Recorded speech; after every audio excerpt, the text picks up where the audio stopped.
Di malam peresmian kantor baru yang kubangun dari nol untuk suamiku, dia melarangku datang. "Kamu cuma bikin malu," katanya.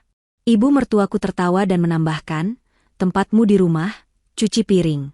Kamu itu pantasnya jadi babu." Tapi mereka salah besar. Malamnya suami meneleponku puluhan kali dengan panik karena pestanya hancur total. Pembalasanku baru saja dimulai. Sebelum ceritanya dimulai, silahkan tulis di kolom komentar dari daerah mana saja teman-teman yang menonton cerita ini. Jangan lupa like dan subscribe agar channel ini bisa semakin berkembang dan bisa mempersembahkan cerita yang lebih menarik lagi.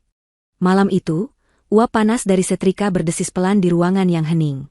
Aku, Alika, sedang berdiri di depan papan setrika, merapikan kemeja sutra paling mahal milik suamiku, Gibran. Kemeja itu akan dia pakai besok.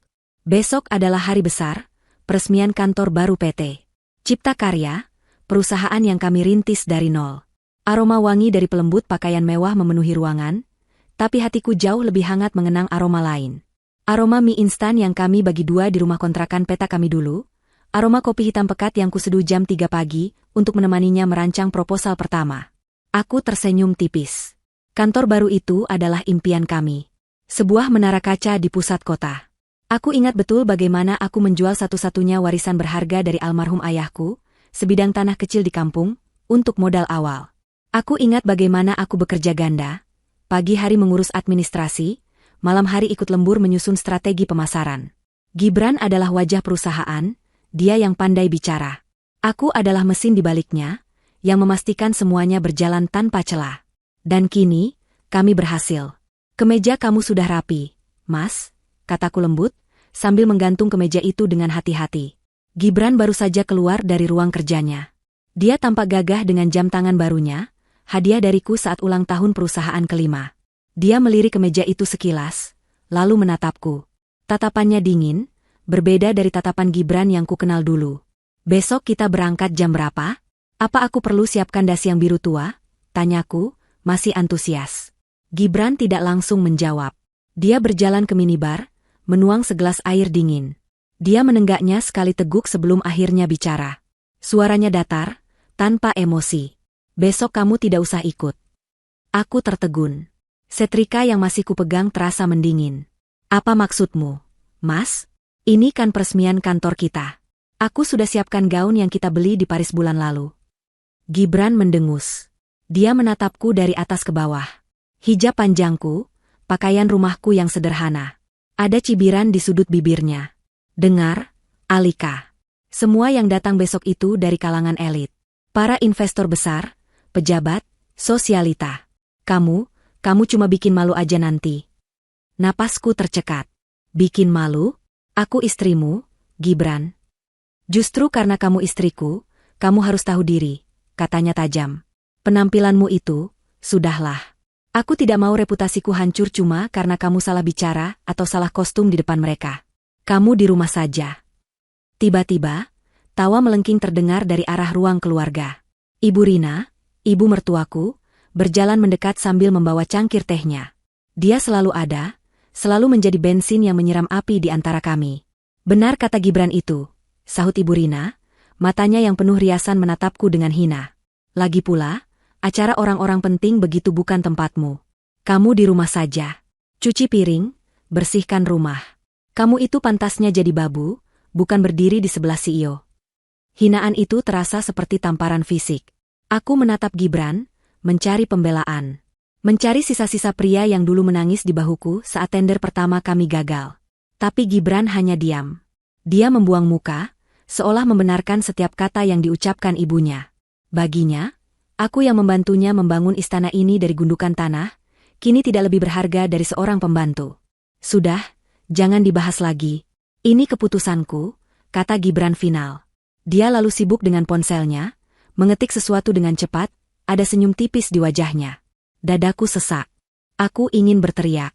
Aku ingin melemparkan setrika panas ini ke wajah sombong mereka. Aku ingin mengingatkan mereka bahwa tanpa modal awalku, tanpa kerja kerasku, PT Cipta Karya tidak akan pernah ada. Tapi aku memilih diam. Aku menarik napas panjang, menelan rasa sakit hati itu bulat-bulat. Hijab ini mengajarkanku kesabaran. Tapi malam ini kesabaranku diuji sampai ke batasnya. Baiklah, kataku pelan, suaraku nyaris tak terdengar. Kalau itu maumu. Ibu Rina tersenyum puas. Gibran mengangguk, lega karena tidak ada drama. Mereka tidak tahu, diamku bukanlah tanda setuju.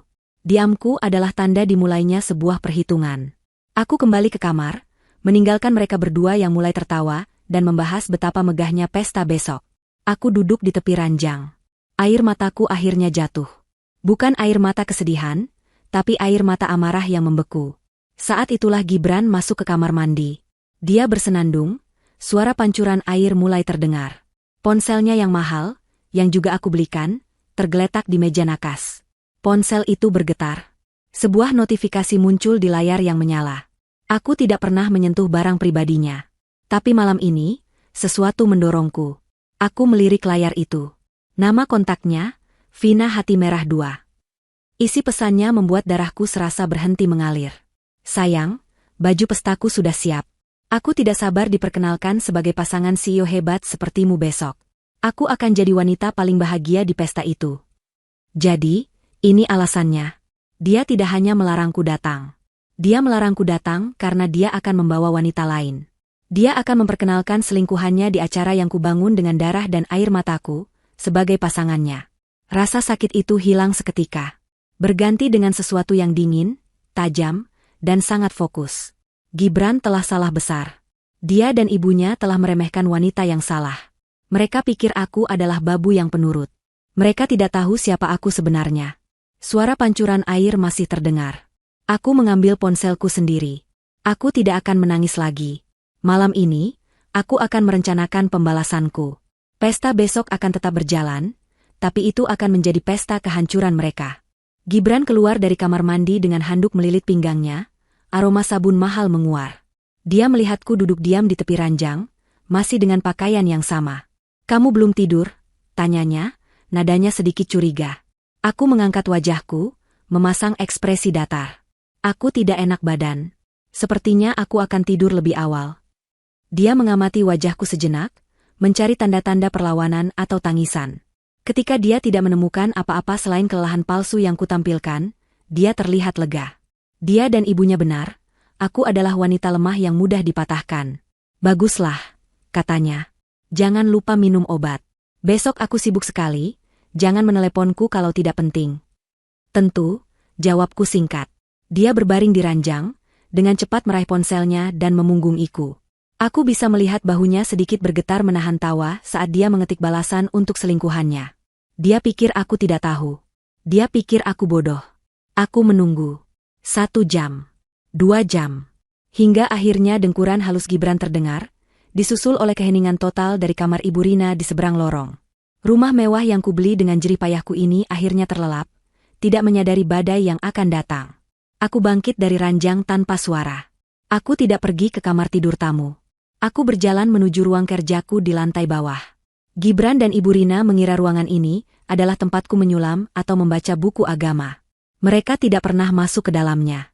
Mereka tidak tahu bahwa di balik rak-rak buku yang rapi, ruangan ini adalah pusat komando pribadiku. Aku duduk di kursi kerjaku, menyalakan layar komputer utama. Layar itu tidak menampilkan resep masakan atau tutorial hijab. Layar itu menampilkan data kompleks, grafik saham, dan struktur perusahaan. Di layar itu, PT Cipta Karya milik Gibran hanyalah sebuah kota kecil di sudut, bagian dari sebuah entitas yang jauh lebih besar. Sebuah holding company bernama A Group. Dan di atas struktur organisasi A Group, hanya ada satu nama. Alika. Aku adalah pendiri dan pemilik tunggal A Group.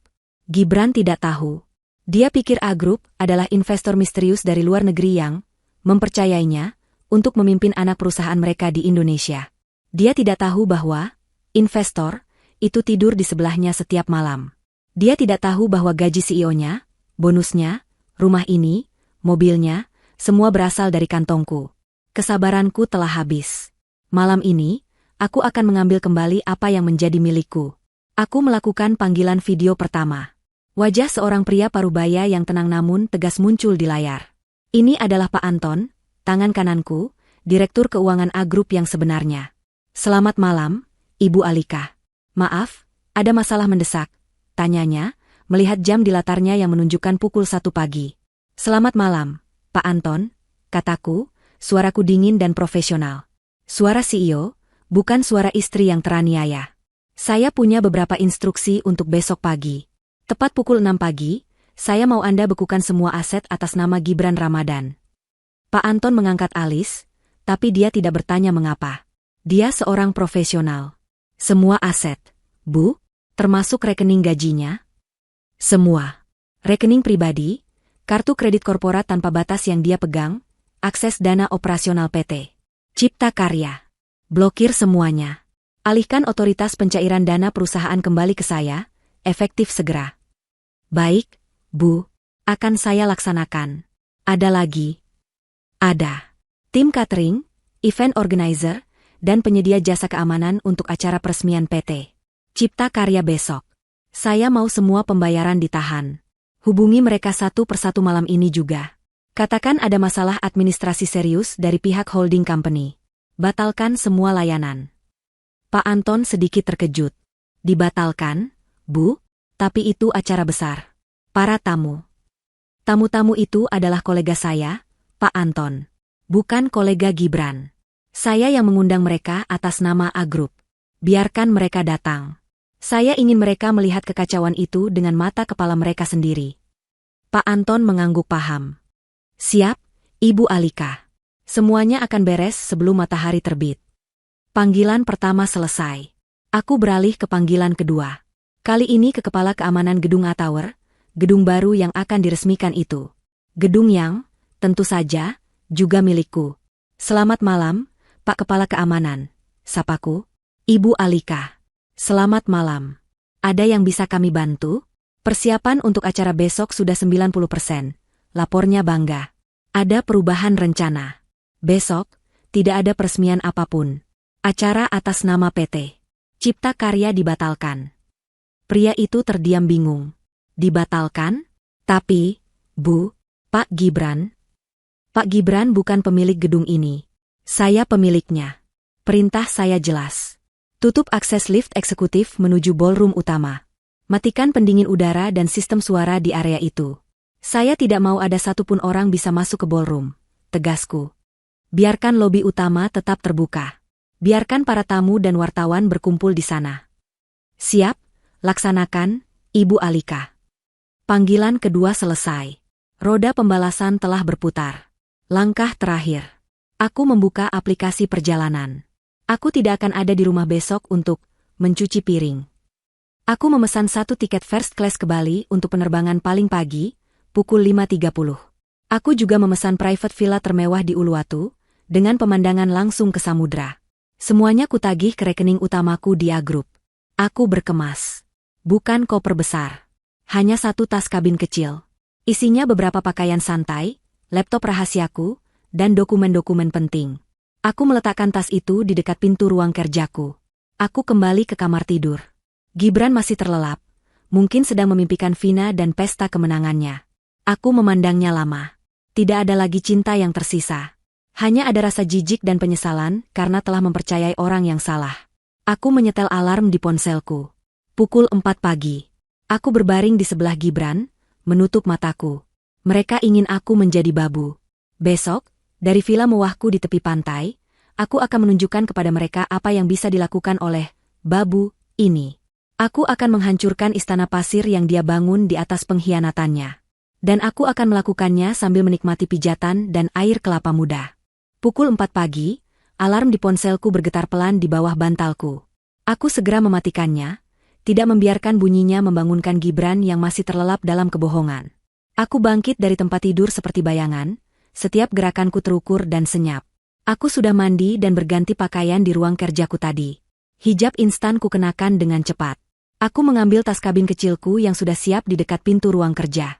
Aku berhenti sejenak di depan pintu kamar tidur utama, memandang Gibran. Wajahnya yang damai dalam tidur kini terlihat asing dan menjijikkan. Tanpa ragu, aku melangkah pergi. Aku tidak memesan taksi ke rumah. Gibran bisa saja melacaknya. Aku berjalan kaki beberapa blok, menyusuri jalanan komplek yang sepi dan gelap, hingga tiba di jalan raya utama. Dari sanalah aku menghentikan taksi biasa, membayarnya dengan uang tunai yang selalu kusiapkan untuk keadaan darurat. Sepanjang perjalanan ke bandara, aku menatap lampu-lampu kota yang mulai meredup menjelang fajar. Tidak ada air mata. Tidak ada keraguan. Yang ada hanya perasaan lega yang dingin, seolah sebuah beban berat yang telah kupikul bertahun-tahun akhirnya terlepas. Aku telah memberinya segalanya, cintaku, kesetiaanku, hartaku. Dia membalasnya dengan hinaan dan pengkhianatan. Sekarang, saatnya dia membayar. Penerbangan first class itu sunyi. Aku tidur sebentar, tidur paling nyenyak dalam setahun terakhir. Saat pesawat mendarat di Bali, matahari baru saja mulai hangat. Udara pulau itu menyambutku dengan aroma garam dan bunga Kamboja. Sebuah mobil pribadi, yang telah diatur oleh asistenku di A-Group, sudah menungguku. Perjalanan menuju villa di Uluwatu terasa seperti transisi ke dunia lain. Sementara aku menghirup udara segar Bali, di Jakarta, di rumah mewahku, Gibran baru saja menggeliat bangun. Dia meraba sisi tempat tidurku dan mendapatinya kosong. Dia mendengus. Pasti sudah bangun, si babu, gumamnya. Dia bangkit dan bersiap. Dia mengenakan kemeja sutra yang kusetrika tadi malam, menyemprotkan parfum mahal, dan menata rambutnya dengan sempurna. Dia menatap bayangannya di cermin. Seorang CEO sukses, tampan, di puncak permainannya. Dia turun ke ruang makan. Ibunya, Ibu Rina, sudah duduk di sana, mengenakan pakaian terbaiknya, siap untuk pesta putranya. Mana Alika? Belum menyiapkan sarapan? Tanya Ibu Rina sinis. Entahlah, Bu, mungkin masih di kamar. Merajuk, kata Gibran acuh tak acuh. Baguslah. Biar dia tidak mengganggu. Pembantu bisa siapkan sarapan. Mereka makan dengan lahap, membicarakan siapa saja tamu penting yang akan datang, betapa Vina akan terlihat cantik mendampingi Gibran, dan betapa beruntungnya mereka karena Alika yang kampungan itu tidak ikut. Gibran bahkan tertawa. Aku tidak bisa membayangkan Alika dengan hijab lebarnya itu berdiri di antara para sosialita. Bisa dikira pelayan catering. Ibu Rina terbahak. Kamu ada-ada saja, Gibran. Sudah, cepat jemput Vina. Ibu tunggu di sini, nanti ibu menyusul pakai mobil satu lagi. Gibran mengangguk. Dia melirik ke arah kamarku. Dia benar-benar mengunci diri. Anak itu memang keras kepala. Katanya, lebih pada dirinya sendiri. Dia tidak tahu, akulah yang mengunci pintu kamarku dari luar dengan kunci cadangan sebelum aku pergi, untuk mengulur waktu. Gibran berangkat menjemput Vina dengan mobil sport mewah yang kubelikan. Di dalam mobil, Vina yang berbalut gaun merah menyala langsung menciumnya. Sayang, aku gugup sekali. Ini hari besarmu. Hari besar kita, Vina, ralat Gibran, sambil menggenggam tangan Vina. Setelah ini, semua orang akan tahu siapa kamu. Kamu akan jadi nyonya Gibran yang sesungguhnya. Aku sudah muak dengan istri udik di rumah itu. Benarkah, Mas? Kapan kamu akan menceraikannya? Tanya Vina manja. Segera. Setelah peresmian ini, posisiku akan semakin kuat di mata A-Group. Saat itu terjadi, menceraikan Alika akan jadi sangat mudah. Di saat yang bersamaan, aku sedang menikmati sarapan mewah di teras vilaku. Di depanku terhampar kolam renang pribadi yang berbatasan langsung dengan birunya Samudra Hindia. Aku mengenakan pakaian santai yang nyaman, hijab katun yang ringan, dan kacamata hitam. Aku memesan jus mangga segar. Ponselku kutaruh di meja, di sebelah piring buah tropis. Notifikasi sengaja kumatikan, tapi aku membiarkan ponsel itu tetap menyala. Aku ingin tahu kapan tepatnya kepanikan itu dimulai. Aku menikmati ketenanganku. Kekuatan sejati, pikirku, bukanlah tentang seberapa keras kau bisa berteriak. Kekuatan sejati adalah tentang seberapa tenang kau bisa merencanakan, dan seberapa telak kau bisa menyerang saat waktunya tepat. Aku tidak pernah menginginkan semua ini. Aku hanya ingin keluarga yang bahagia, suami yang setia. Aku menyembunyikan kekayaanku karena aku ingin Gibran mencintaiku apa adanya, bukan sebagai pemilik A-Group. Tapi ternyata, tanpa status itu pun, dia hanya mencintai dirinya sendiri. Gibran dan ibunya telah memaksaku untuk memainkan kartu asku. Sore menjelang. Pesta Gibran seharusnya dimulai pukul 4. Aku melihat jam di ponselku. Pukul 3:30 sore. Aku sedang bersantai di kursi berjemur, mendengarkan debur ombak. Tepat pukul 3:45, ponselku bergetar. Sebuah panggilan masuk. Dari Gibran. Aku tersenyum. Pasti dia dan Vina baru saja akan memasuki lobi. Aku membiarkan panggilannya berdering beberapa kali sebelum mengangkatnya. Halo, sapaku, dengan nada sedikit mengantuk, seolah baru bangun tidur. Terdengar tawa Gibran di seberang sana. Tawa yang sombong dan penuh penghinaan. Halo, sayang. Ganggu tidur siangmu, ya? Aku cuma mau cek, jangan lupa cuci piring kotor di rumah ya, babu. Dia tertawa terbahak-bahak, dan aku bisa mendengar tawa Vina dan Ibu Rina di latar belakang. Sudah dulu ya, para tamu elitku sudah menunggu. Klik. Dia menutup telepon. Aku meletakkan ponselku kembali. Itu adalah tawa terakhirnya hari itu. Tawa terakhirnya sebagai seorang CEO. Aku menatap Cakrawala. Pertunjukan sesungguhnya baru saja akan dimulai. Gibran menutup telepon dari Alika dengan perasaan puas yang luar biasa. Dia, Vina, dan Ibu Rina melangkah keluar dari mobil di lobi utama A-Tower. Puluhan fotografer dan wartawan yang telah diundang segera mengerubungi mereka. Kilatan lampu kamera menyambar-nyambar. Pak Gibran, selamat atas kantor barunya. Pak Gibran, siapa wanita cantik di samping Anda ini? Gibran tersenyum lebar, merangkul pinggang Vina dengan posesif. Ini Vina, rekan spesial saya, katanya, memberikan jawaban menggantung yang memancing spekulasi. Vina tersenyum malu-malu, sementara Ibu Rina berdiri dengan dagu terangkat, bangga luar biasa. Mereka berjalan di atas karpet merah yang seharusnya menuju pintu masuk yang megah. Tapi saat mereka tiba di depan pintu kaca otomatis yang besar, suasana mulai terasa aneh. Lobi itu megah, berlantaikan marmer impor yang berkilauan. Namun, lobi itu penuh sesak. Bukan penuh sesak oleh tamu yang menikmati minuman selamat datang, melainkan penuh sesak oleh tamu-tamu yang berdiri dalam kelompok-kelompok kecil, tampak bingung dan kesal. Musik instrumental yang seharusnya mengalun lembut tidak terdengar. Layar digital raksasa di belakang meja resepsionis, yang seharusnya menampilkan video selamat datang, Grand Opening PT Cipta Karya, hanya menampilkan layar hitam kosong. Ada apa ini? Tanya Ibu Rina, nadanya mulai jengkel. Kenapa tamunya dibiarkan menumpuk di lobi? Tidak profesional sekali. Gibran juga mulai merasa tidak nyaman. Dia melihat beberapa investor penting yang dia kenal sedang berbicara dengan nada tinggi kepada staf gedung. Mungkin ada sedikit masalah teknis, kata Gibran, mencoba menenangkan Vina yang mulai cemberut. Sayang, di mana minumannya? Aku haus, keluh Vina. Sabar. Kita langsung naik ke ballroom saja, putus Gibran. Dia berjalan dengan angkuh menuju barisan lift eksekutif yang terpisah. Lift ini khusus untuk jajaran direksi dan tamu VVIP, langsung menuju ballroom di lantai 50. Dia mengeluarkan kartu akses emasnya, kartu CEO. Dia menempelkan kartu itu ke sensor. Lampu sensor berkedip merah. Akses ditolak. Kening Gibran berkerut. Dia mencoba lagi. Bip. Akses ditolak. Lift sialan.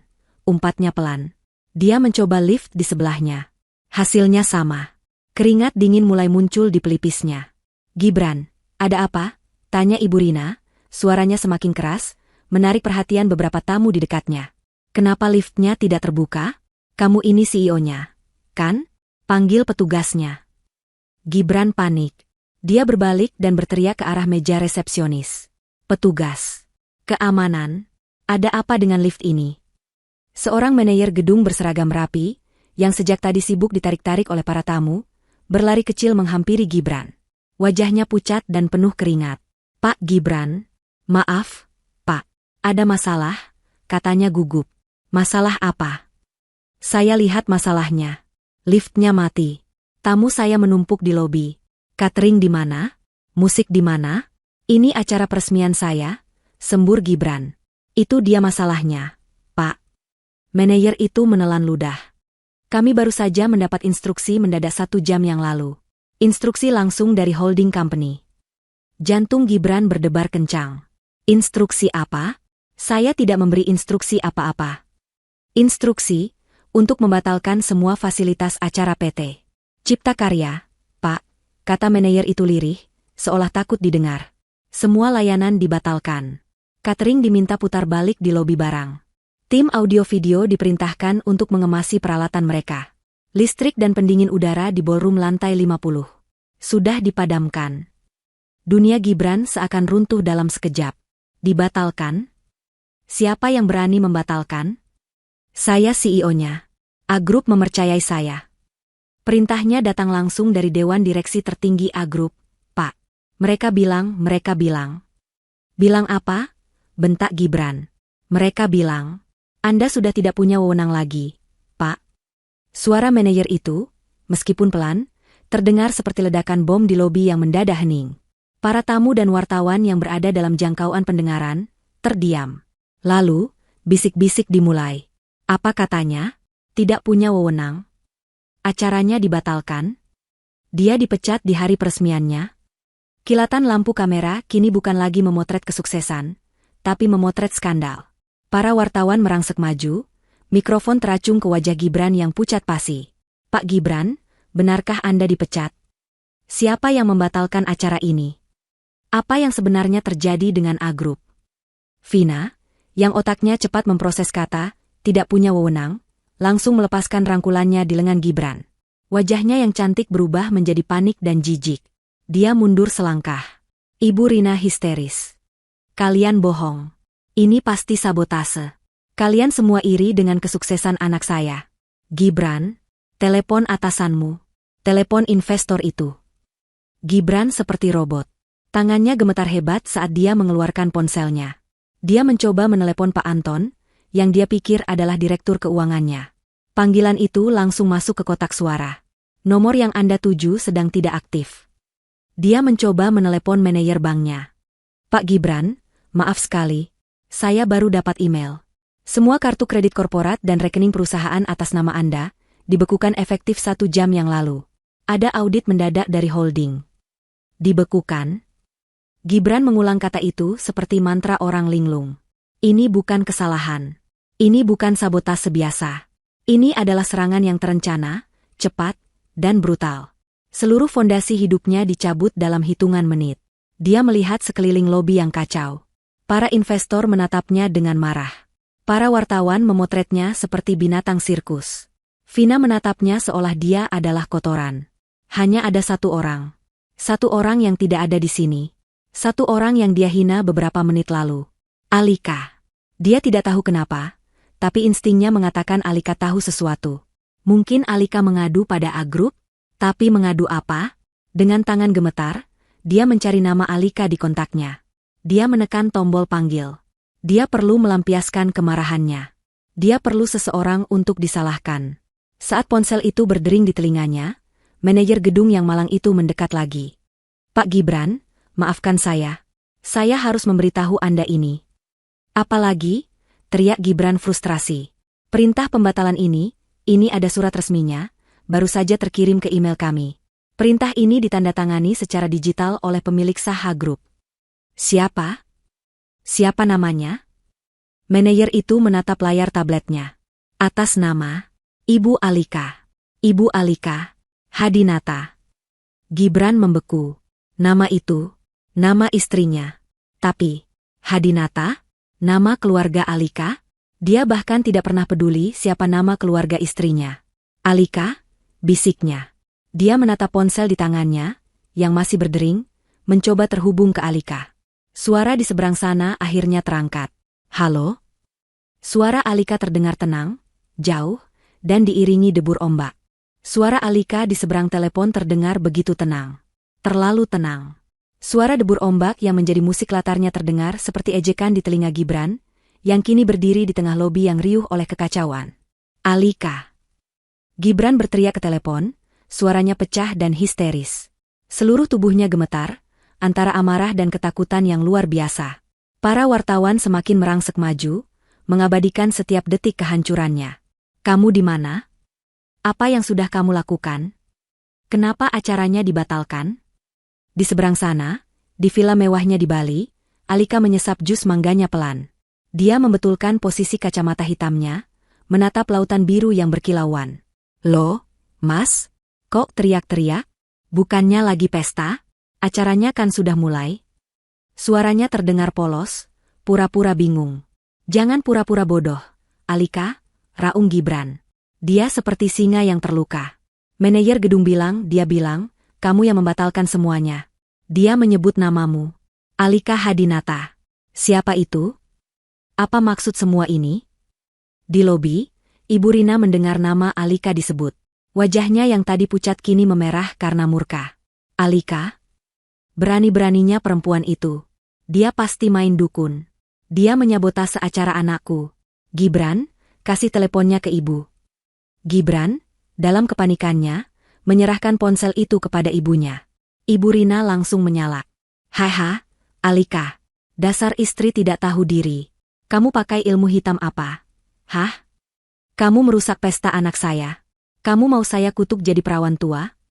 Cepat pulihkan acaranya, atau kamu tidak akan pernah saya izinkan menginjakan kaki di rumah saya lagi. Hening sejenak di seberang sana. Alika tertawa. Bukan tawa pelan atau tawa sedih.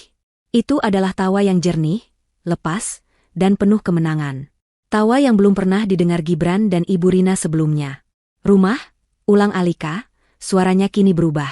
Nada lembut dan penurut itu hilang, digantikan oleh suara yang dingin, tegas, dan penuh kuasa. Rumah siapa yang ibu maksud? Rumah yang saya beli pakai uang saya? Rumah yang sertifikatnya atas nama saya? Oh, ibu tidak perlu khawatir. Ibu tidak akan pernah menginjakan kaki di rumah itu lagi. Ibu Rina tertegun. Apa maksudmu?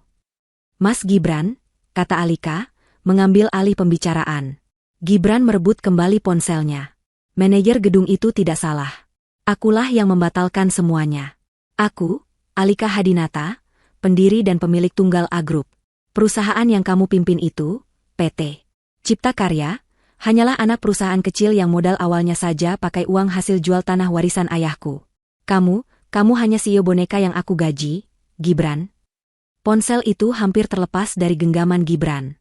Darah serasa surut dari wajahnya, membuatnya terlihat seperti mayat hidup. Kamu bohong. Kamu. A Group itu investor dari Swiss. Kamu cuma istriku.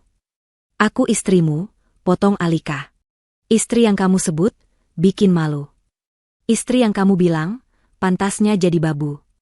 Istri yang kamu larang datang ke pestanya sendiri, karena kamu sibuk mau membawa selingkuhanmu, si Vina itu kan. Vina, yang namanya disebut, tersentak kaget. Dia tidak menyangka istri Gibran tahu. Bagaimana? Gibran tergagap. Kamu pikir aku bodoh, Gibran? Aku diam bukan berarti aku buta. Dan sekarang, permainanmu selesai. Gibran limbung. Dia hampir jatuh jika tidak berpegangan pada meja resepsionis. Ini tidak mungkin. Ini mimpi buruk.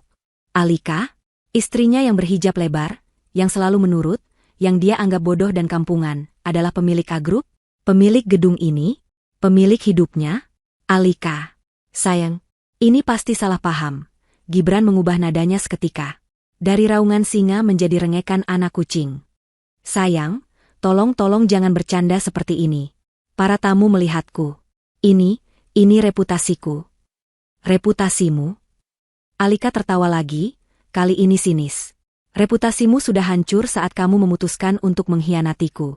Saat kamu lebih memilih menuruti ibumu untuk menghinaku. Reputasimu selesai saat kamu mengirim pesan mesra pada Vina tadi malam. Kepanikan Gibran mencapai puncaknya. Dia tidak peduli lagi dengan para wartawan, para tamu, atau bahkan Vina dan ibunya. Dia harus memohon pada Alika. Sayang, aku mohon. Aku di mana? Kamu di mana? Aku akan ke sana sekarang. Aku akan minta maaf. Aku akan sujud di kakimu. Tolong, nyalakan lagi pestanya. Aku mohon, Alika. Oh, Mas. Maaf, kata Alika dengan nada ringan yang dibuat-buat. Aku lagi sibuk. Seperti kata ibu tadi pagi, aku lagi cuci piring. Alika, jangan begini. Ini tidak lucu. Tentu saja tidak lucu. Tapi ini sangat memuaskan, jawab Alika. Aku lagi di Bali, Mas. Menikmati pemandangan dari private villaku. Kamu tahu, piring-piring di Hotel Bintang 5 ini bersih sekali. Tidak seperti piring kotor yang kamu suruh aku cuci di rumah. Bali? Teriak Gibran, putus asa. Iya. Selamat menikmati kekacauanmu, Gibran. Oh, dan satu lagi. Semua kartu kreditmu sudah diblokir. Rekeningmu dibekukan. Dan surat pemecatanmu sedang dalam perjalanan. Jangan repot-repot pulang ke rumah, karena rumah itu sudah diganti kuncinya. Klik. Alika menutup telepon. Gibran menatap layar ponselnya yang kini gelap. Hening. Seluruh lobi menatapnya. Dia mencoba menelepon lagi. Panggilan ditolak. Dia telepon lagi. Ditolak. Lagi. Ditolak. 5 panggilan. 10 panggilan.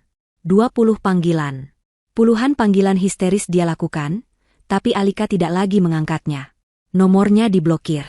Dia beralih menelepon Ibu Rina. Ibu. Ibu di mana? Ibu di mobil. Ibu tidak tahan malu. Suara ibunya terdengar panik dari seberang. Kita pulang, Gibran. Kita pulang sekarang. Kita harus bicara dengan Alika. Anak itu harus diberi pelajaran. Pulang ya, pulang. Gibran seperti orang linglung.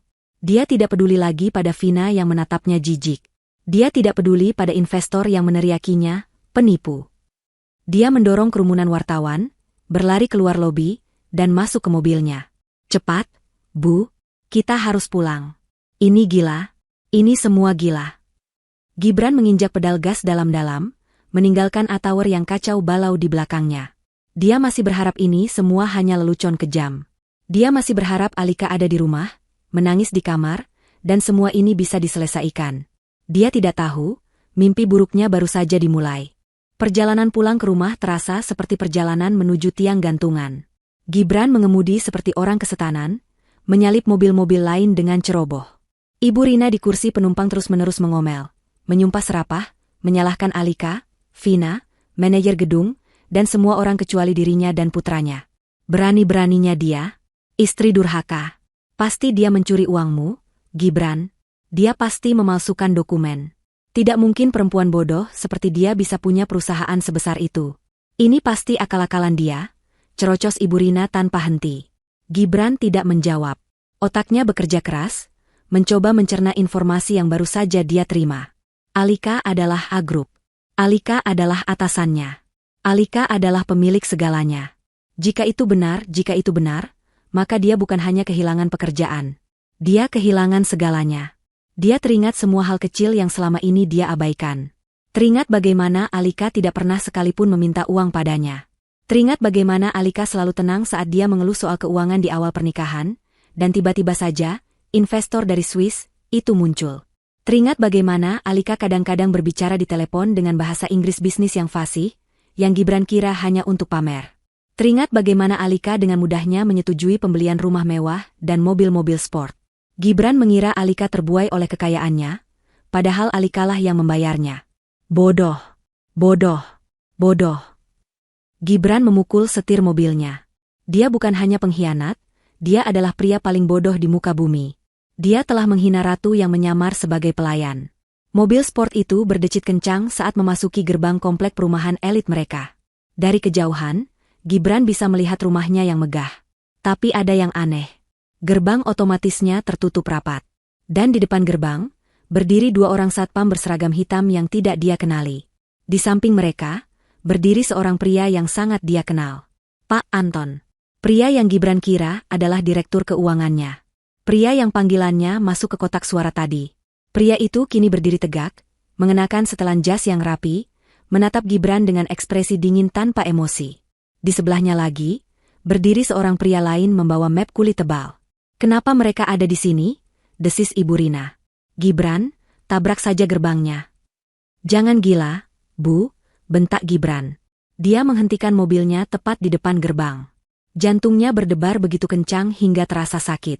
Dia turun dari mobil, diikuti oleh Ibu Rina yang memasang wajah angkuh. Pak Anton, ada apa ini? Kenapa Anda ada di sini dan bukan di kantor? Dan siapa orang-orang ini? Kenapa gerbang saya ditutup? Tanya Gibran, masih mencoba berpura-pura bahwa dialah yang memegang kendali. Pak Anton menatap Gibran. Tatapan itu bukan lagi tatapan bawahan kepada atasan. Itu adalah tatapan atasan kepada sesuatu yang lebih rendah. Selamat sore, Pak Gibran, sapa Pak Anton, suaranya formal dan menusuk. Saya di sini atas perintah langsung dari Ibu Alika Hadinata, pemilik A Group. Penegasan itu kembali menghantam Gibran. Jadi itu benar. Pertama, lanjut Pak Anton, Anda tidak lagi bekerja di PT Cipta Karya atau afiliasi manapun dari A Group. Efektif 1 jam yang lalu. Ini surat pemecatan resmi Anda. Pria di sebelah Pak Anton melangkah maju dan menyerahkan sebuah amplop tebal kepada Gibran. Gibran menerimanya dengan tangan gemetar. Kedua, kata Pak Anton lagi, rumah ini, beserta seluruh isinya, adalah aset milik A Group yang dipinjamkan kepada Anda sebagai fasilitas jabatan. Berhubung jabatan Anda sudah berakhir, fasilitas ini ditarik kembali. Wajah Ibu Rina berubah pucat pasi. Ditarik? Ini rumah anak saya, rumah kami. Bukan, Bu, Pak Anton meralat dengan tenang. Ini rumah Ibu Alika.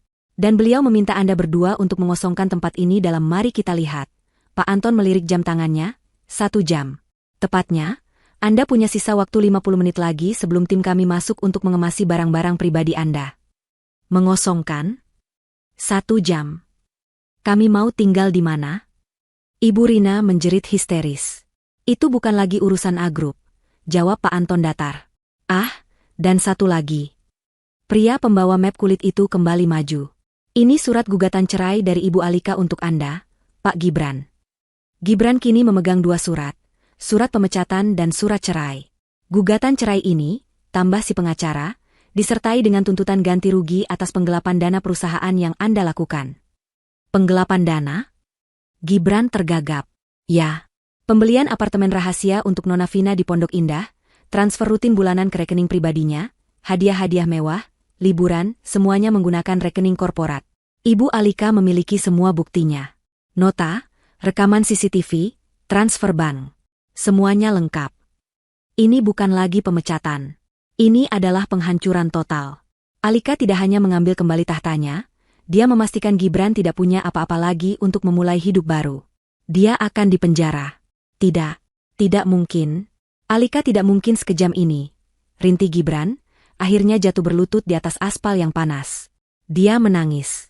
Tangisan seorang pria yang hancur lebur. Ibu Rina, melihat anaknya bersujud, juga kehilangan semua keangkuhannya. Dia limbung dan terduduk di trotoar. Dunianya yang penuh kemewahan, yang dia pamerkan ke semua teman arisannya, hancur dalam sekejap. Tolong, Pak Anton. Gibran merangkak, mencoba memegang kaki celana Pak Anton. Tolong bicara pada Ibu Alika. Saya salah. Saya hilaf. Saya akan lakukan apa saja. Saya akan ceraikan Vina. Saya akan. Pak Anton mundur selangkah, menatap Gibran dengan tatapan jijik. Pesan dari Ibu Alika hanya satu, Pak Gibran. Beliau bilang, dulu Anda bilang beliau pantasnya jadi babu. Sekarang, beliau ingin Anda menikmati rasanya menjadi lebih rendah dari itu. Selamat menikmati hidup baru Anda. Pak Anton memberi isyarat kepada 2 satpam baru itu. Pastikan mereka hanya mengambil pakaian pribadi mereka. Tidak ada barang berharga, tidak ada kendaraan. Waktu kalian dimulai dari sekarang. Di lobi A-Tower, Vina yang kebingungan akhirnya berhasil mendapatkan taksi online. Dia menatap gedung yang kacau itu dengan kesal. Pria yang dia kira adalah tambang emasnya ternyata hanyalah seorang penipu. Saat taksi itu melaju, dia menerima notifikasi di ponselnya. Email dari bank. Kartu kredit tambahan dan apartemen yang Gibran berikan padanya, semuanya ditarik dan disita oleh A-Group. Sialan, umpat Vina. Dia baru saja menyadari bahwa dia juga korban dari rencana besar ini. Dia sama hancurnya dengan Gibran. Gibran masih berlutut di atas aspal yang panas di depan gerbang rumahnya yang kini tertutup rapat. Surat pemecatan dan surat gugatan cerai di tangannya terasa lebih berat dari batu. Di sebelahnya, Ibu Rina terduduk lemas di trotoar, tatapannya kosong, masih tidak percaya dengan apa yang baru saja terjadi. Kemewahan yang menjadi napasnya telah dicabut dalam sekejap. Pak Anton berdiri seperti patung, diapit 2 satpam baru yang berwajah keras. Mereka tidak menunjukkan belas kasihan.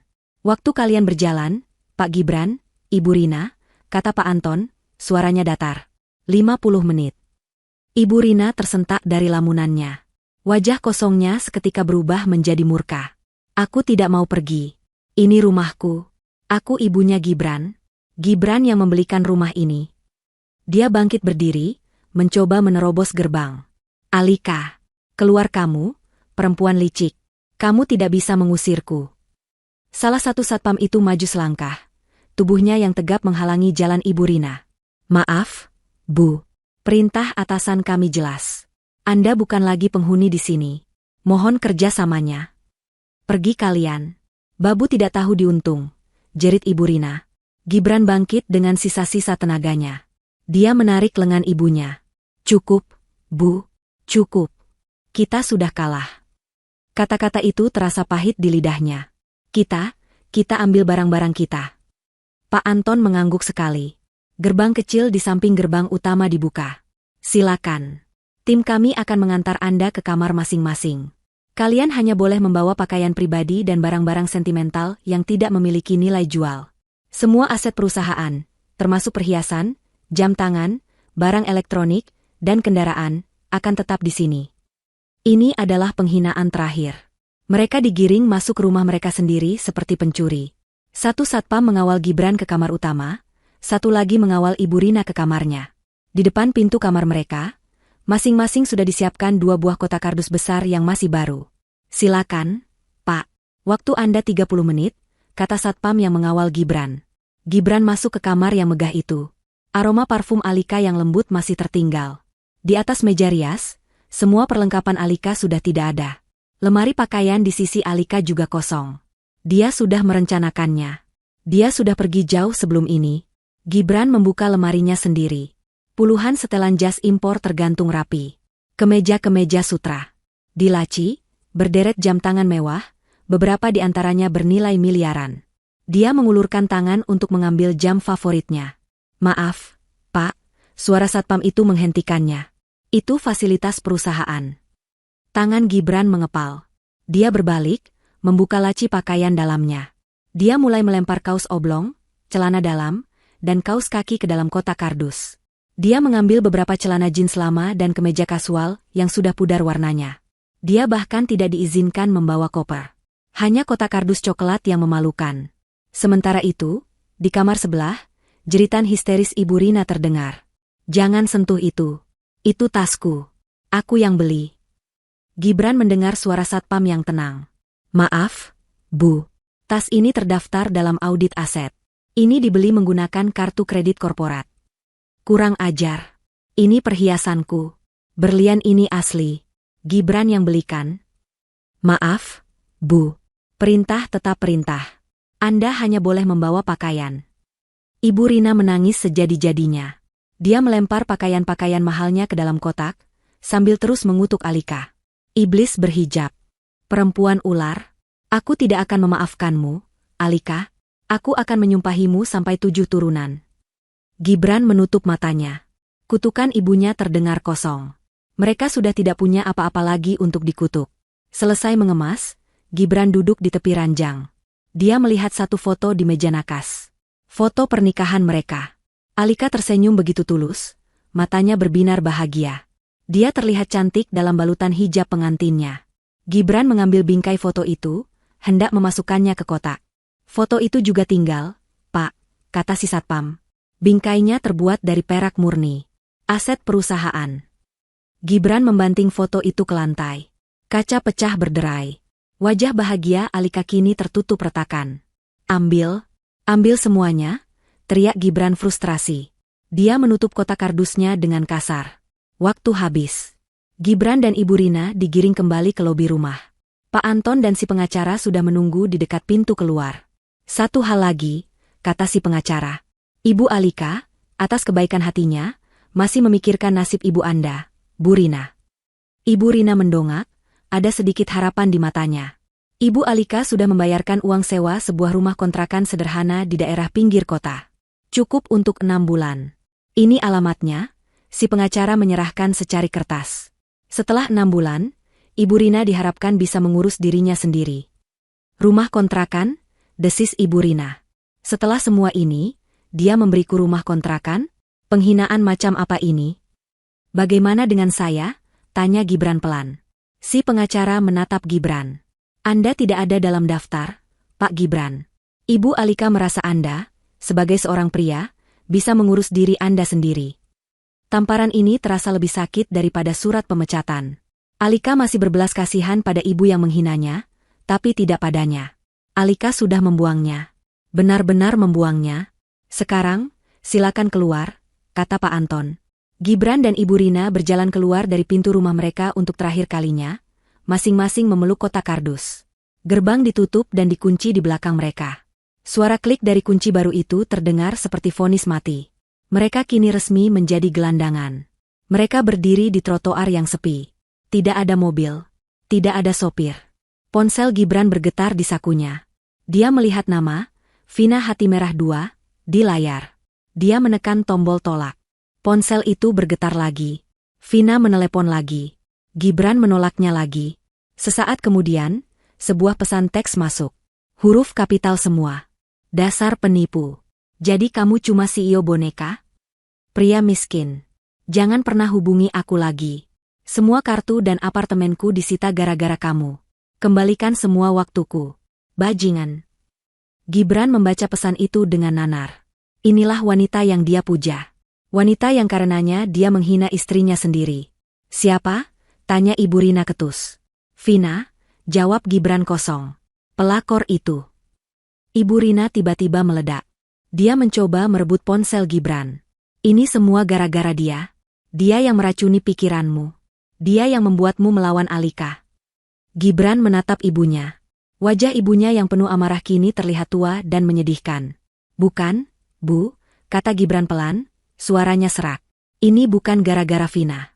Ini gara-gara kita. Ibu Rina tertegun. Apa kamu bilang? Ini gara-gara kesombongan kita. Gara-gara kerakusan kita. Gara-gara kita tidak pernah bersyukur, kata Gibran. Gara-gara ibu menyebut Alika, Babu, dan aku membiarkannya. Itu adalah pengakuan pertama. Pengakuan yang terlambat. Ibu Rina tidak bisa menjawab. Mereka terdiam. Tidak ada yang bisa dikatakan lagi. Matahari mulai terbenam, mewarnai langit dengan warna oranye yang ironisnya indah. Mereka harus berjalan kaki. Dua orang yang tadinya adalah raja dan ratu, kini berjalan gontai keluar dari komplek mewah, memeluk kotak kardus berisi sisa-sisa hidup mereka. Saat mereka tiba di pos satpam utama untuk menunggu taksi, sebuah taksi online berhenti di seberang jalan, menurunkan penumpang. Gibran tidak sengaja melihat ke dalam taksi itu saat pintunya terbuka. Itu Vina. Dia pasti baru saja kembali ke apartemennya yang kini sudah disita. Vina juga melihat Gibran. Dia melihat Gibran yang berkeringat, kemejanya kusut, memeluk kotak kardus. Dia melihat Ibu Rina yang rambutnya acak-acakan. Matanya menyipit penuh kebencian. Taksi itu mulai melaju melewati mereka. Vina menurunkan kaca jendelanya. Dia tidak berkata apa-apa. Dia hanya meludah ke aspal, tepat di arah Gibran berdiri. Miskin, teriaknya. Lalu taksi itu melesat pergi, meninggalkan Gibran yang membeku di tempat. Dihina istri, dipecat, diusir, dikhianati selingkuhan. Dan sekarang, diludahi. Kehancurannya telah sempurna. Perjalanan menuju alamat baru mereka adalah siksaan panjang. Gibran berhasil mendapatkan taksi setelah menunggu hampir setengah jam, menahan malu di pos satpam. Sopir taksi menatap mereka dan kotak kardus mereka dengan curiga. Perjalanan itu membawa mereka semakin jauh dari pusat kota yang gemerlap, semakin jauh dari menara-menara kaca dan jalanan yang bersih. Mereka masuk ke area yang semakin padat, semakin kumuh, dan semakin bising. Ibu Rina tidak berhenti mengeluh. AC-nya tidak dingin. Taksi ini bau rokok. Kenapa jalannya lambat sekali? Kamu yakin alamat ini benar? Gibran? Alika pasti menjebak kita. Dia mengirim kita ke tempat pembuangan sampah. Gibran hanya diam, memalingkan wajah ke jendela. Dia tidak punya tenaga untuk berdebat. Setiap keluhan ibunya adalah pengingat akan kesalahannya sendiri. Dialah yang membuat mereka ada di sini. Setelah lebih dari 1 jam, taksi itu berhenti di depan sebuah gang sempit yang bahkan tidak bisa dimasuki mobil. Sudah sampai, Pak. Rumahnya di dalam gang itu, nomor 27, kata sopir taksi. Gibran membayar ongkos taksi dengan sisa uang tunai terakhir di dompetnya. Uangnya kini benar-benar habis. Ibu Rina menatap gang becek di depannya dengan ngeri. Tidak. Ibu tidak mau masuk ke sana. Itu bukan rumah. Itu sarang tikus. Gibran, ibu tidak mau. Kita tidak punya pilihan, Bu, bentak Gibran, rasa frustrasinya akhirnya meledak. Dia menarik kotak kardusnya keluar dari bagasi. Ibu mau tidur di jalan malam ini? Silakan. Saya akan masuk. Gibran melangkah masuk ke gang sempit itu, menyeret kotaknya. Ibu Rina, dengan air mata berlinang, terpaksa mengikutinya. Mereka menjadi tontonan warga setempat yang duduk-duduk di depan rumah mereka. Bisikan dan tawa kecil mengikuti langkah mereka. Rumah nomor 27 adalah sebuah rumah petak kecil di ujung gang. Ket dindingnya sudah mengelupas di mana-mana. Pagar besinya berkarat. Gibran membuka pintu yang tidak dikunci itu. Bau pengap dan lembab langsung menyergap hidung mereka. Rumah itu persis seperti yang Ibu Rina takutkan. Satu ruang tamu kecil yang hanya berisi 2 kursi kayu tua. 2 kamar tidur sempit yang hanya muat 1 kasur kapuk tipis di lantai. Dan 1 kamar mandi jongkok yang kotor. Tidak ada pendingin ruangan. Hanya ada 1 kipas angin langit-langit yang berdebu di ruang tamu. Ibu Rina menjatuhkan kotaknya. Dan dia mulai menjerit. Bukan jeritan marah, tapi jeritan putus asa yang melengking. Tidak, Aa. Aku tidak mau tinggal di sini. Panas, bau, kotor. Gibran, lakukan sesuatu. Telepon Alika. Suruh dia berhenti bersandiwara. Aku ibumu, Gibran. Suruh dia minta maaf padaku. Dia ambruk ke lantai yang kotor, menangis meraung-raung. Gibran bersandar di dinding yang lembab. Dia mengeluarkan ponselnya. Dia tahu ini sia-sia, tapi dia tetap mencobanya. Dia menelepon Alika. Nomor yang Anda tuju telah memblokir panggilan Anda. Dia mencoba menelepon Pak Anton. Diblokir. Dia mencoba menelepon kantor. Nomornya sudah tidak terdaftar. Nomor kita diblokir. Bu, katanya pelan. Tidak ada yang bisa kita hubungi. Ini rumah kita sekarang. Malam pertama adalah neraka. Panasnya minta ampun. Kipas angin itu hanya memutar udara pengap. Nyamuk berpesta di kulit mereka yang tidak terbiasa. Ibu Rina tidak berhenti menangis dan mengeluh sampai akhirnya tertidur, karena kelelahan di atas kasur kapuk yang keras. Gibran tidak bisa tidur.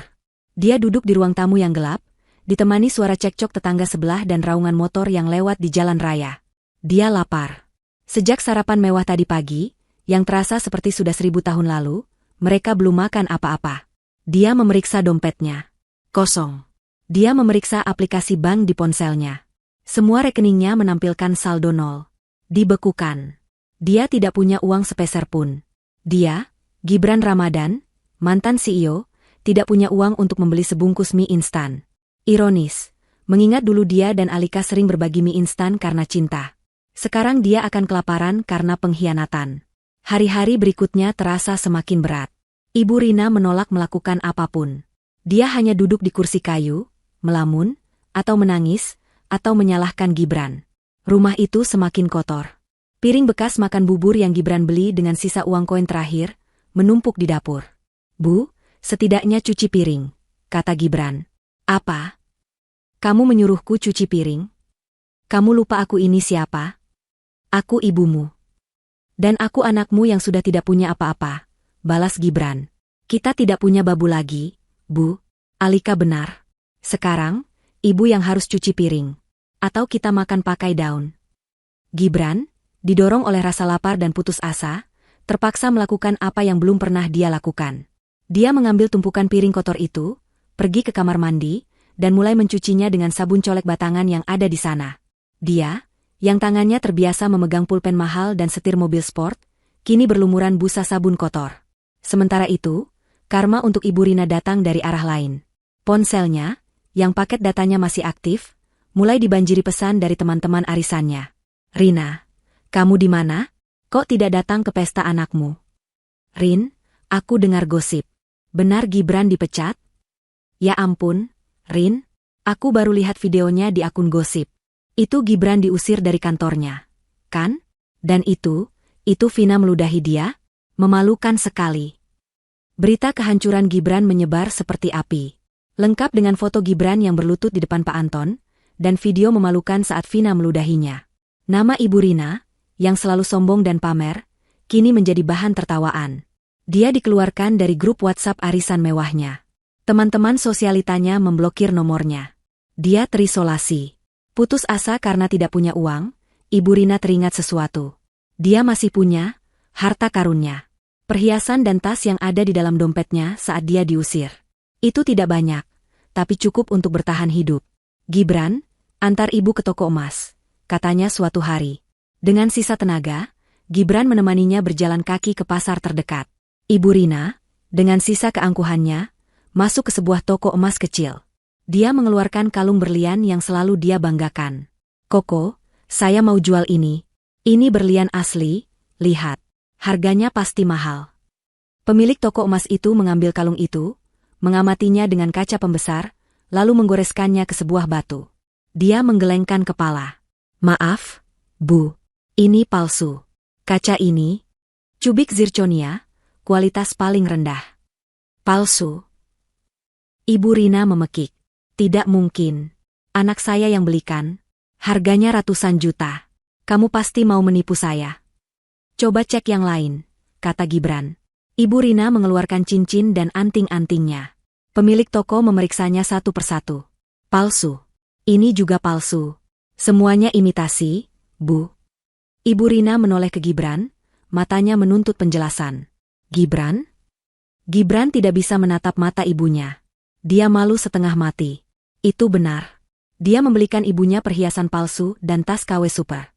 Dia terlalu pelit untuk membelikan ibunya barang asli, karena semua uang perusahaan yang dia curi, dia habiskan untuk Vina. Apartemen Vina asli. Mobil Vina asli. Perhiasan Vina asli. Tapi untuk ibunya sendiri, dia berikan yang palsu. Kenyataan itu menghantam Ibu Rina seperti kereta barang. Dia bukan hanya kehilangan status. Dia menyadari bahwa dia bahkan tidak pernah benar-benar memilikinya. Dia hanyalah pajangan palsu, sama seperti perhiasannya. Dia ditipu oleh anaknya sendiri. Gibran, kamu? Ibu Rina tidak bisa melanjutkan kata-katanya. Pandangannya kabur. Rasa malu, amarah, dan kesadaran bahwa dia telah menghina wanita tulus seperti Alika demi kebanggaan palsu yang diberikan putranya, semuanya terlalu berat. Dia ambruk. Pingsan di tengah lantai pasar yang kotor dan becek. Gibran panik. Ibu, bangun, Bu, tolong. Karma si ibu mertua telah tiba. Dia yang dulu menghina Alika pantas jadi babu, kini pingsan di pasar kumuh, dikelilingi barang-barang palsu, tanpa memiliki apa-apa selain kehinaan. Kepanikan yang Gibran rasakan saat melihat ibunya ambruk di lantai pasar yang kotor, adalah jenis kepanikan baru. Ini bukan tentang kehilangan reputasi atau uang. Ini tentang hilangnya satu-satunya orang yang tersisa di dunianya, meskipun orang itu sama beracunnya dengan dirinya. Ibu, bangun, teriaknya, mengguncang-guncang tubuh Ibu Rina yang lunglai. Orang-orang di pasar mengerumuninya, beberapa menatap Iba, beberapa berbisik, mengenali wajahnya dari berita gosip. Itu kan, si CEO yang bangkrut itu. Tolong, panggil ambulans. Gibran berteriak, tapi dia tahu dia tidak punya uang untuk membayarnya. Seorang pemilik warung yang Iba menyiramkan air ke wajah Ibu Rina, tapi wanita itu tidak bergerak. Matanya tertutup dan napasnya terdengar berat. Jangan ambulans, Mas. Mahal. Bawa ke klinik Pak Mantri saja di ujung jalan. Pakai becak, usul seseorang. Gibran, dengan bantuan beberapa warga, mengangkat tubuh ibunya ke atas becak. Dia berjanji pada tukang becak akan membayarnya nanti, sebuah janji kosong yang membuatnya semakin merasa hina. Klinik kecil itu berbau obat dan kesengsaraan. Pak Mantri, seorang pria tua yang tampak lelah, memeriksa Ibu Rina dengan cepat. Dia mengukur tekanan darahnya. Matanya langsung menatap Gibran dengan serius. Ini bukan pingsan biasa, Pak, kata Pak Mantri. Tekanan darahnya sangat tinggi. Gejalanya menunjukkan ini serangan stroke. Kemungkinan karena syok berat. Sisi kirinya sudah lemah. Beliau harus segera dibawa ke rumah sakit. Rumah sakit? Ulang Gibran, kata itu terdengar seperti vonis mati. Saya tidak punya uang. Pak Mantri menghela napas. Kalau begitu, saya tidak bisa berbuat banyak. Saya akan berikan suntikan penurun tensi untuk menstabilkannya sementara. Tapi beliau butuh CT scan dan perawatan intensif. Tanpa itu, kondisinya bisa memburuk cepat. Bisa lumpuh permanen, atau lebih buruk lagi. Gibran terduduk di kursi tunggu yang reot. Lumpuh. Kata itu bergema di kepalanya. Dia tidak bisa merawat ibunya. Dia bahkan tidak bisa membeli makanan untuk dirinya sendiri. Disinilah, di klinik yang pengap ini, Gibran mencapai titik terendahnya. Dia tidak punya pilihan. Dia merogoh sakunya. Dia sudah menjual ponselnya yang lama untuk makan beberapa hari. Tapi ada satu hal yang dia sembunyikan, terselip di lipatan celananya saat pengusiran. Jam tangan mewah yang dia pakai saat peresmian. Jam tangan yang tidak sempat diambil oleh tim Pak Anton. Itu adalah satu-satunya harta yang tersisa. Dia berlari keluar, meninggalkan ibunya yang terbaring tak sadar. Dia berlari kembali ke pasar, mencari toko yang mau membeli jam tangan bekas. Dia tahu harga jam itu miliaran. Tapi dia tidak dalam posisi untuk menawar.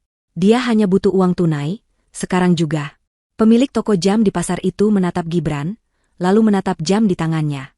Dia mengenali Gibran. Dia tersenyum licik. Barang bagus, Pak Gibran, tapi sayang, lagi sepi. Dan ini sepertinya asli, tapi saya harus ambil risiko. Saya tawarkan 5 juta. 5 juta? Gibran murka. Jam ini harganya 3 miliar. Anda gila? Silakan tawarkan ke tempat lain kalau begitu, Pak, kata si pemilik toko, berbalik badan. Tapi saya ragu ada yang mau berbisa kuis dengan Bapak sekarang ini. Kasus Bapak sedang panas-panasnya. Gibran gemetar. Dia butuh uang itu. Dia benci pemilik toko itu, tapi dia lebih benci dirinya sendiri. Baik, desisnya. 5 juta. Tunai. Uang 5 juta rupiah kini terasa seperti debu di tangannya. Padahal beberapa hari lalu dia bisa menghabiskan ratusan juta untuk Vina dalam satu malam. Dia kembali ke klinik, membayar biaya administrasi dan suntikan, lalu membayar tukang becak. Dia masih punya sisa. Cukup untuk membawa ibunya kembali ke kontrakan, dan mungkin untuk membeli obat generik. Hari-hari berubah menjadi rutinitas neraka.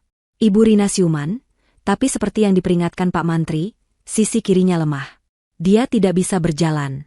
Bicaranya peluh. Wanita yang dulu angkuh dan lantang itu kini hanya bisa terbaring di kasur kapuk yang bau, mengompol, dan merengek seperti bayi. Dia membutuhkan perawatan penuh. Dan Gibran yang harus melakukannya. Gibran, yang seumur hidupnya dilayani, kini harus membersihkan kotoran ibunya. Dia harus menyuapinya bubur. Dia harus memandikannya. Uang 5 juta itu habis dengan cepat untuk obat dan makanan. Rasa putus asa itu berubah menjadi kebencian yang pekat. Dia benci Alika. Dia benci ibunya. Dia benci hidupnya. Dia harus mencari kerja. Tapi siapa yang mau mempekerjakan Gibran Ramadan? CEO penipu, yang fotonya terpampang di setiap akun gosip? Dia mencoba melamar menjadi kasir minimarket. Manajernya tertawa di depannya. Dia mencoba menjadi sopir ojek online. Akunnya ditolak karena riwayat kasusnya. Akhirnya, satu-satunya pekerjaan yang bisa dia dapatkan adalah di tempat kehancurannya dimulai. Pasar. Seorang kepala preman pasar menawarinya pekerjaan sebagai kuli angkut. Mengangkat karung-karung beras, mendorong gerobak sayuran busuk, membersihkan sisa-sisa ikan di pagi buta. Gibran, dengan sisa harga dirinya yang tercabik-cabik, menerimanya. Pekerjaan itu menghancurkan fisiknya. Tangannya yang dulu mulus kini kapalan dan melepuh. Punggungnya sakit setiap malam. Dia dibayar harian, cukup untuk membeli bubur untuk ibunya dan sebungkus nasi untuknya. Dia bekerja dari jam 3 pagi sampai jam 3 sore. Dia pulang ke kontrakan dengan bau keringat, bau ikan, dan bau sampah. Ibu Rina, dalam kondisinya yang setengah sadar, seringkali menangis saat Gibran menyuapinya. Maafkan, Ibu. Gibran, katanya terbata-bata. Sudahlah, Bu, makan saja, jawab Gibran ketus. Penderitaan ini tidak membuatnya menjadi anak yang lebih baik. Penderitaan ini hanya membuatnya semakin pahit. Suatu sore, saat dia sedang mengangkut karung kentang, dia melihat sebuah koran bekas di tumpukan sampah. Ada wajah Alika di halaman depan. Wajah itu tersenyum cerah. Hijabnya terlihat begitu mahal dan anggun. Judul beritanya, Alika Hadinata meluncurkan Alika Foundation untuk pemberdayaan perempuan. Di situ tertulis lokasi dan tanggal peluncuran. Lusa, di Ballroom Hotel Indonesia. Sebuah ide gila, sebuah harapan terakhir, muncul di benaknya. Ini adalah kesempatannya. Bukan untuk minta maaf. Dia sudah terlalu jauh dari kata itu. Ini adalah kesempatan untuk memohon. Untuk mengemis. Dia akan ke sana. Dia akan menemui Alika. Dia akan bersujud di depannya di depan semua orang. Dia tidak peduli lagi dengan harga diri. Dia hanya ingin uang. Dia hanya ingin keluar dari neraka ini. Dia akan membuat perhitungan terakhir dengan istrinya. Pertemuan terakhir yang akan menentukan nasibnya. Ballroom Hotel Indonesia berkilauan dengan cahaya kristal dan dipenuhi oleh orang-orang paling berpengaruh di negeri ini. Para menteri, pengusaha papan atas, selebriti, dan aktivis sosial berkumpul, bukan untuk peresmian kantor, tapi untuk acara yang jauh lebih bermakna. Peluncuran Alika Foundation. Di atas panggung, Alika berdiri dengan anggun. Hijab sutra berwarna gading membingkai wajahnya yang tenang dan penuh wibawa. Gaunnya sederhana namun elegan. Di matanya, tidak ada lagi jejak kesedihan atau keraguan. Yang ada hanya kekuatan. Banyak wanita, katanya, suaranya jernih dan kuat, menggema di seluruh ruangan melalui mikrofon, yang dipaksa diam. Dibuat merasa kecil. Dibuat percaya bahwa mereka tidak berharga. Dibuat percaya bahwa tempat mereka hanyalah di rumah, untuk mencuci piring. Malam ini, saya berdiri di sini untuk mengatakan, suara kita berharga. Mimpi kita penting. Dan kita, lebih dari pantas untuk memimpin. Tepuk tangan membahana. Pak Anton, yang kini menjabat sebagai wakil ketua yayasan, berdiri di barisan depan, bertepuk tangan paling keras. Alika Foundation, lanjut Alika, didirikan untuk menjadi rumah bagi mereka yang suaranya dibungkam. Kami akan memberikan bantuan hukum bagi wanita korban KDRT. Kami akan memberikan modal dan pelatihan bisnis bagi para ibu rumah tangga yang ingin mandiri. Kami akan membangun kembali mimpi-mimpi yang telah dihancurkan. Karena saya percaya, di balik setiap wanita yang diremehkan, ada seorang ratu yang siap untuk bangkit. Lagi, tepuk tangan riuh memenuhi ruangan. Alika tersenyum, senyum tulus yang memancarkan kebahagiaan. Ini adalah pesta kemenangannya yang sesungguhnya. Acara pidato selesai. Alika turun dari panggung, disambut ucapan selamat dari para tamu. Para wartawan mengerumuninya. Kali ini bukan untuk meliput skandal, tapi untuk meliput inspirasi. Ibu Alika, apa yang menginspirasi Anda mendirikan yayasan ini? Ibu Alika, Anda adalah ikon baru pemberdayaan perempuan. Saat Alika sedang menjawab pertanyaan dengan ramah, tiba-tiba terjadi keributan di pintu servis di ujung ruangan. Dua petugas keamanan tampak kewalahan mendorong seseorang yang berusaha menerobos masuk. Lepaskan aku. Aku harus bicara dengannya. Alika. Alika. Seluruh ruangan mendadak hening. Musik berhenti. Para tamu menoleh ke sumber keributan.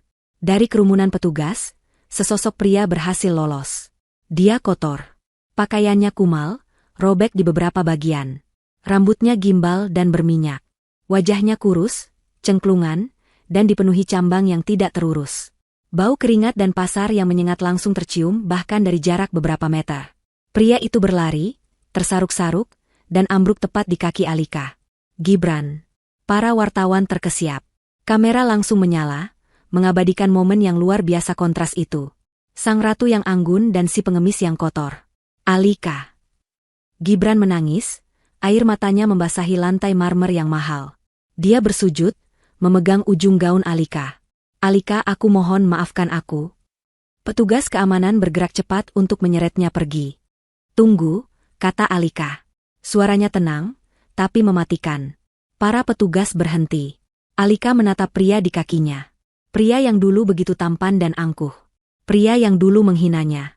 Pria yang kini terlihat lebih menyedihkan daripada pengemis di lampu merah. Gibran, katanya. Ibu sakit. Alika, Gibran terisak, tidak berani menatap wajah istrinya. Ibu kena stroke. Dia lumpuh. Kontrakan kita bau panas. Aku tidak punya uang. Aku kerja jadi kuli angkut di pasar. Aku tidak kuat lagi, Alika, tolong, kasih aku uang. Sedikit saja. Untuk ibu. Demi ibumu juga, tolong. Dia menangis sejadi-jadinya. Tangisan seorang pria yang telah benar-benar hancur. Alika menatapnya tanpa ekspresi selama beberapa detik. Dia kemudian berjongkok, persis seperti yang pernah dia bayangkan, hingga wajahnya sejajar dengan wajah Gibran. Wajah Gibran penuh ingus dan air mata. Ibu Rina? Tanya Alika pelan, tapi mikrofon kecil di gaunnya menangkap setiap kata. Ibu yang bilang aku pantasnya jadi babu? Ibu yang tertawa saat kamu melarangku datang ke pestaku sendiri? Ibu yang menyuruhku cuci piring? Gibran gemetar. Dia sudah dapat karmanya, Alika. Dia sudah dihukum. Tolong kasihanilah dia. Alika tersenyum tipis. Senyum yang sangat dingin. Dan kamu, Gibran? Kamu yang bilang aku, bikin malu. Kamu yang bilang aku, udik, dan kampungan. Kamu yang membawa selingkuhanmu ke acara yang kubangun dengan darahku. Dia berdiri tegak, menjulang di atas Gibran yang masih bersujud. Dulu, kamu bilang aku bikin malu di depan tamu elitmu. Sekarang, lihat dirimu. Di depan semua tamu elitku, siapa yang sedang mengemis di lantai seperti sampah? Siapa yang bikin malu sekarang? Gibran tidak bisa menjawab. Dia hanya bisa menangis. Alika menarik napas. Dia berbalik ke arah Pak Anton. Pak Anton. Sesuai rencana kita. Pak Anton mengangguk. Dia melangkah maju. Pak Gibran. Ibu Alika, atas dasar kemanusiaan, sudah melunasi biaya sewa kontrakan Ibu Rina selama 1 tahun ke depan. Beliau juga sudah mengatur agar ada seorang perawat lansia yang datang 2 kali sehari untuk merawat Ibu Rina. Biaya obat-obatan dasar juga sudah ditanggung.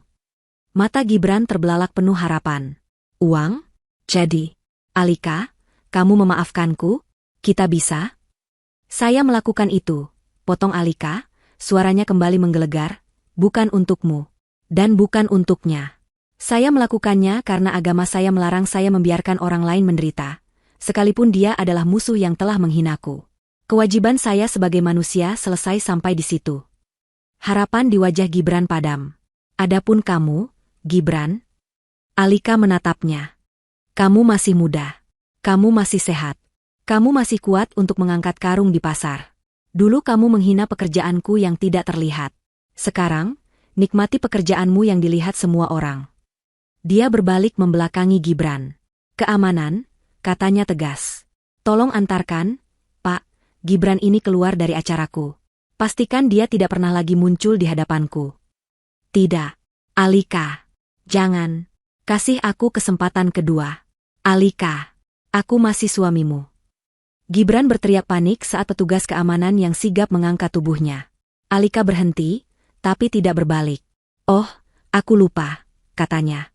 Akta cerai kita sudah terbit sejak minggu lalu, Gibran. Kita sudah bukan siapa-siapa. Itu adalah paku terakhir di peti mati Gibran.